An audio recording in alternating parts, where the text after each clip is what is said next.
Good morning everyone. कैसे हैं आप सब? आई होप आप सब बहुत अच्छे होंगे। तो आप सभी को छठ पूजा की ढेर सारी शुभकामनाएं। छठी मैया सबकी मनोकामना पूरी करे। तो देखिए गाइस 3 बज गए हैं और 3 बजे मैं उठ चुकी हूँ क्योंकि अभी मुझे बनाने जाना है ठेकुए। तो उससे पहले मेरे को नहाना पड़ेगा और अभी मैं जा रही हूँ नहाने के लिए। और वैसे तो नॉर्मल डेज़ में आँख नहीं खुलती है, सोने का उठने का मन नहीं करता, लेकिन छठ पूजा में अपने आप मेरी आँख खुल गई। गर्म पानी करने के लिए रख दिया है क्योंकि रात के 3 बजे ठंडे पानी से तो मैं बिल्कुल भी नहीं नहाऊंगी। आइए मैं आपको पूरे बाहर का व्यू दिखाती हूँ कैसा होता है 3 बजे रात के। ये देखिए पूरा सुनसान हो रखा है, कोई भी नहीं दिख रहा है, कोई भी नहीं।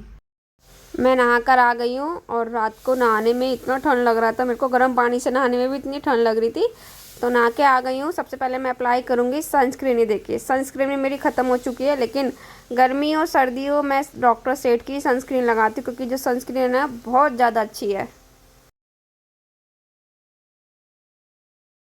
हो चुकी हूँ, अब मैं जा रही हूँ भाभी के घर ठेकुए बनाने के लिए।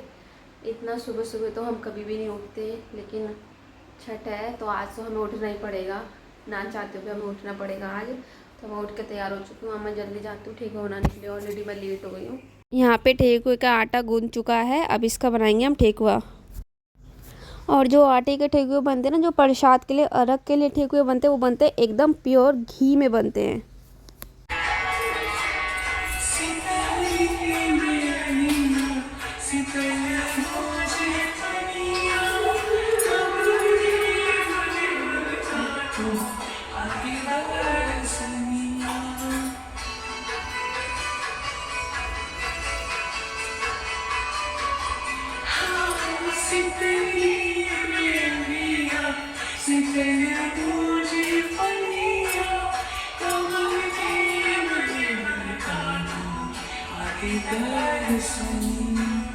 तो गाइस देखिए अभी मैं बना रही हूँ ठेकुआ और मैं सेकंड टाइम बना रही हूँ ठेकुआ। ये मेरा सेकंड छठ पूजा है। अभी मैं बना रही हूँ ठेकुआ। ये है, ये आटा जो गूंदा गया है ना, वो गुड़ से गूंदा गया आटा, और ये गुड़ से ही गूंदा जाता है और ये सांचे से बनता है। ये देखिए कितना अच्छा शेप आता है इससे। अब एक तो आटे के ठेकुए बन गए हैं, अब गूंदे जा रहा है मैदा। अभी बनेंगे मैदे के। तो गाइस देखिए अभी मैं आ गई हूँ घर पे क्योंकि मुझे इनके लिए बनाना है खाना। खाने में मैं बना रही हूँ भिंडी की सब्जी और रोटी। चलो जल्दी जल्दी बना दे, काफ़ी ज़्यादा लेट हो चुका है। भिंडी मेरी कट चुकी है, जिसमें मैंने कढ़ाई चढ़ा दी है क्योंकि मैं ठेकुए को बीच में छोड़ के आ गई हूँ। अभी बने भी नहीं है, लेकिन मुझे इनके लिए खाना भी बनाना था, इसलिए मैं फटाफट आ गई हूँ। और आज मैंने शायद 1 साल बाद मैंने सुबह सुबह नहाया होगा। लास्ट टाइम भी छठ पूजा पे इतने बजे नहाया था, 4 बजे, और इस टाइम भी एक यही दिन होता है जो हमें उठने में बिल्कुल भी आलस नहीं आता, एकदम टाइम टूट जाते हैं, एकदम उठने में एकदम अच्छा भी लगता है। टेंशन ही रात को ये होती है, उठना है ठेकुआ बनाना है। तो फटाफट से मैं खाना बना के आ गई हूँ वापस से ठेकुआ बनाने के लिए। आटा के तो सारे ठेकुए बन चुके हैं, आंटी ने सारे बना दिए। अब मैं बनाऊँगी मैदे के सारे। ठेकुए बनाने से पहले बन रही है पूड़ियाँ। यहाँ पे बनेगी 14 पूड़ियाँ क्योंकि यहाँ पे कोसिया भरा जाएगा। किस किस को पता है कि कोसिया के, जो बिहारी लोग होंगे उन्हें पता होगा कि कोसिया क्या होता है। तो कोसिया भरा जाएगा, उसके लिए बना रही है भाभी पहले पूड़ियाँ। कमेंट करके मुझे ज़रूर बताना किस किस को ठेकुआ पसंद है। तो गाइस मैं पी रही हूँ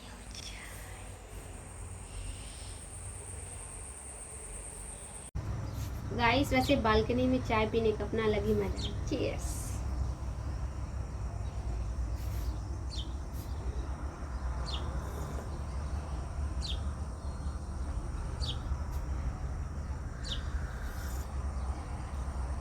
कमेंट करके बताना कौन कौन कहाँ से छठ पूजा मना रहा है गाइस। तो देखिए गाइस इतने सारे ठेकुए बनाते बनाते मेरी तो कमर ही अकड़ गई थी। सोचो आंटी तो कब से बैठ के ठेकुए को तल रही थी।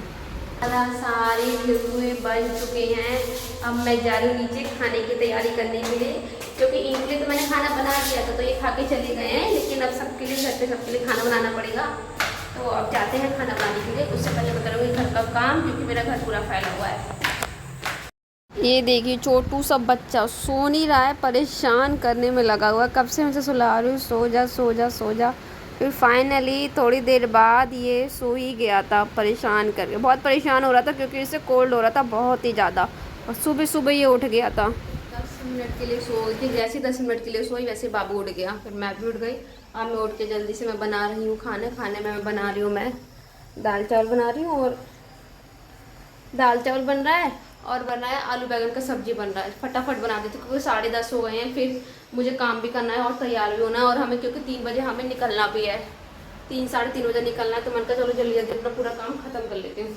तो गाइस देखिए दाल चावल तो बन गए हैं। अब मैं जल्दी से करूँगी किचन साफ, और दाल चावल बना के मैं भाभी के घर पे देके आ गई हूँ। जिसको खाना हो वो वहीं पे खा लेंगे। फटाफट करूँ किचन साफ क्योंकि ऑलरेडी टाइम 11 बज चुके हैं। सबसे पहले रख दी तो ये प्याज, क्योंकि ये प्याज लेके आए थे, ये देखना कितना सारे प्याज ले आते। फटाफट से पहले प्याज रखती हूँ।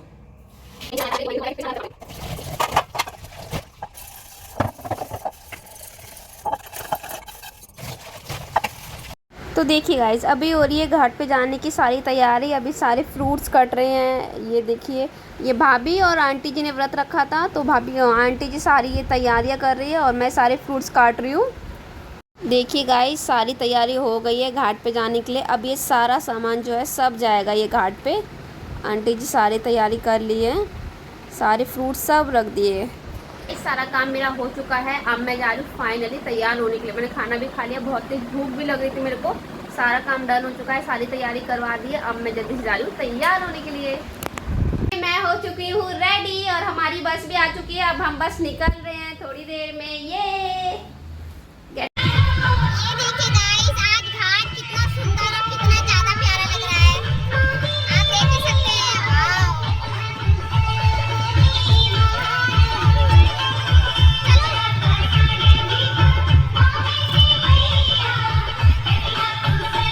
तो गाइस घाट इतना प्यारा लग रहा है ना, यहाँ कितनी अच्छी फीलिंग आ रही है ना कि क्या बताऊँ। इतना और कथा सजा प्रचलित है कि हुआ छठ था पर्व की सारा शुरुआत घाट, आप देख ही महाभारत सकते काल हैं। से हुई। सारे इस लोग पर्व आ को चुके सबसे थे पहले पूजा के लिए। सूर्यपुत्र कर्ण ने सूर्य की उपासना करके शुरू किया था। कहा जाता है कि उस भगवान सूर्य के परम भक्त थे और प्रतिदिन घंटों तक पानी में खड़े होकर के सूर्यदेव को अर्घ्य देते थे।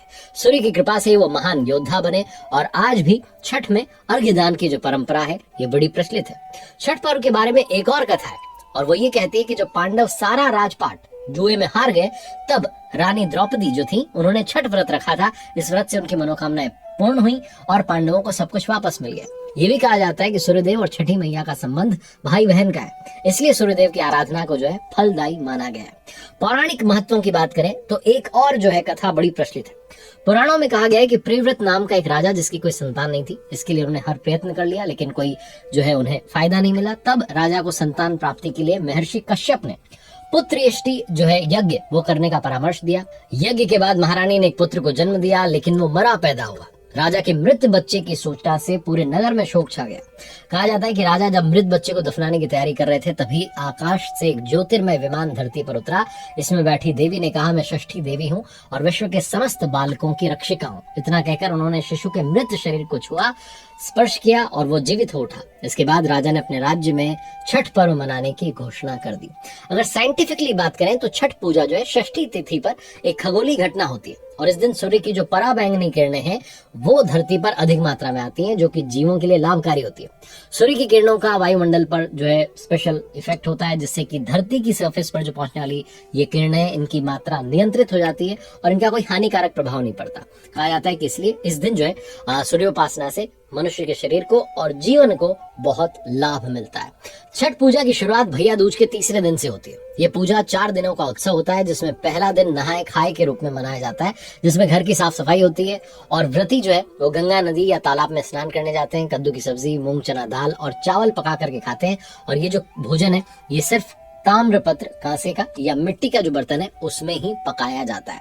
दूसरा दिन जो है उसे खरना कहा जाता है जब व्रती जो है पूरा दिन उपवासी रहते हैं और सूर्यास्त से पहले तक जल ग्रहण नहीं करते। शाम को चावल, गुड़ और गन्ने के रस से खीर बनाकर सूर्य देवता को नैवेद्य जो है अर्पित करते हैं। इसके बाद खीर रोटी का प्रसाद जो है परिवार और मित्रों को वितरित करते हैं। तीसरा दिन जो है वो होता है संध्या अर्घ्य। ये संध्या अर्घ का दिन वो है जब व्रती जो है डूबते हुए सूर्य को अर्घ्य अर्पित करते हैं। इसके लिए बहुत ही स्पेशल प्रसाद बनता है, जैसे कि ठेकुआ, चावल के लड्डू बनाए जाते हैं और एक स्पेशल बांस की टोकरी में रख करके इन्हें घाट तक ले जाया जाता है। घाट पर बैठ करके जो है व्रती जो है सूर्यदेव को अर्घ्य देते हैं और सूर्यास्त के समय 5 बार परिक्रमा करते हैं। और चौथा जो दिन आता है छठ पूजा का वो होता है उषा अर्घ्य, जब उगते हुए सूर्य को अर्घ्य अर्पित किया जाता है। व्रती जो है सूर्योदय से पहले घाट पर पहुंचकर सूर्य देवता की पूजा करते हैं और फिर घर पर लौट करके पूजा का प्रसाद सभी को वितरित करते हैं। जैसा मैंने बताया था कि माता सीता ने वो सप्तमी के दिन जो है सूर्य भगवान को सूर्योदय के समय जो उनकी उपासना की। व्रती जो है उनके लिए थोड़ा सा ये कठिन व्रत होता है, क्योंकि 4 दिनों तक उपवासी रहना होता है, अन्न और जल का त्याग करना होता है, सिर्फ एक बार प्रसाद ग्रहण कर सकते हैं, दिन में सादा भोजन करना होता है, रात में विशेष पूजा प्रसाद होती है। और मुख्य रूप से ये जो व्रत है महिलाएं करती हैं, जिन्हें परवैतिन कहा जाता है। और हमारे देश में सूर्योपासना की परंपरा प्राचीन काल से चली आ रही है। ऋग्वेद में सूर्यदेव की पूजा का उल्लेख मिलता है और आगे चल करके कई पुराणों में और धार्मिक ग्रंथों में बहुत विस्तार से इसके बारे में बताया गया है। भगवान सूर्य को आरोग्य देवता के रूप में पूजा जाता है, क्योंकि उनकी किरणों में कई रोगों को नष्ट करने की क्षमता पाई जाती है।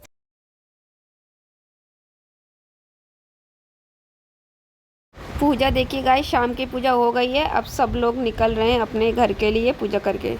और शाम का जो व्यू होता है ना, जो घाट का, वो इतना सुंदर लगता है, इतना प्यारा लगता है। पूरा घाट पूरा दियों से सजा होता है, बहुत ज़्यादा सुंदर लगता है घाट।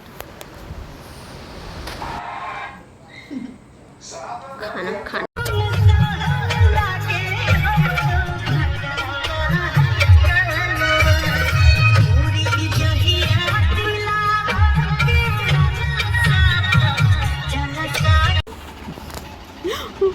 ना ये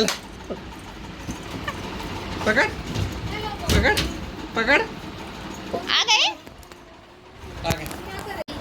तो गाइस फाइनली सारी पूजा हो चुकी है। ये देखिए मैंने मांग भी भर ली है। मुझे बहुत अच्छा लगता है यहाँ से मांगना, स्पेशली छठ पूजा पे।